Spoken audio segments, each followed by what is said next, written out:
আম্মু, আল্লাহ কোথায় থাকেন? মা আমাদের রব কে? আমাদের নবীজি কে? বলো। হযরত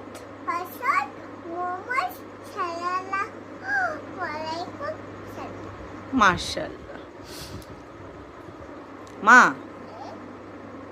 বলো তো আমাদের দিন কি? মা আল্লাহ পাক কোথায় থাকেন? আরশে আজিমে থাকে। তুমি সবচেয়ে বেশি কাকে ভালোবাসো? কেমন করছো তুমি? সবাইকে একটা সালাম দিয়ে দাও। ফিয়ামানিল্লাহ বলে দাও।